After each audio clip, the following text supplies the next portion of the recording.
I get to that ready position. That pitcher, again, I talked about my focus shifting from that pitcher and then transferring to the hitting area.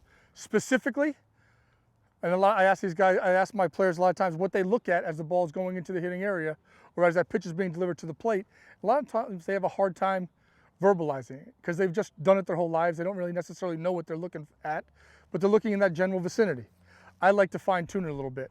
I like to instruct my guys to fine tune their focus on that catcher's mitt. So it's going to shift from the soft focus of the pitcher as he starts to deliver the ball to the plate.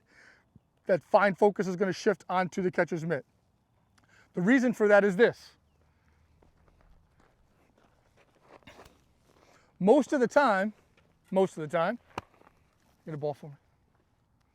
As that pitch is being delivered to the plate, the catcher's mitt is going to go wherever that ball is going.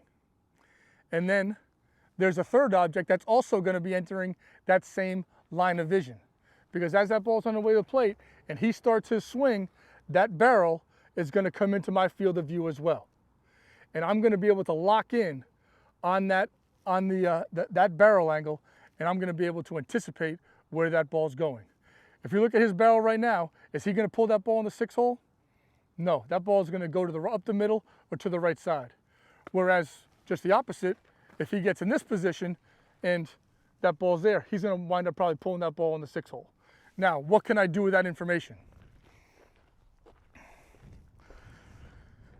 Well, if I'm truly locked in and I'm paying attention, I'm going to be able to anticipate that bat angle. And I'm going to be able to overcome inertia again and get my body started in that direction. So if I'm reading that bat angle where his barrel was dragging a little bit and I know that ball is going to go up the middle to the right side, as I get to that ready position, left, right, pop, and I read bat angle, I'll be able to get that. Just that little bit, that little shift in my momentum is going to get my body started. You're like, really, Coach, that's not that big a deal. Well, that little bit is probably going to get me an extra 6 inches or a foot on a ground ball up the middle. So instead of, if I'm flat-footed and I wait and I don't anticipate, that ball's going to wind up going in the middle. I'm going to miss it by 6 inches.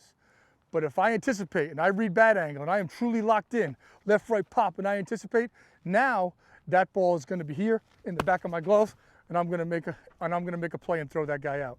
That little bit is going to make a huge difference.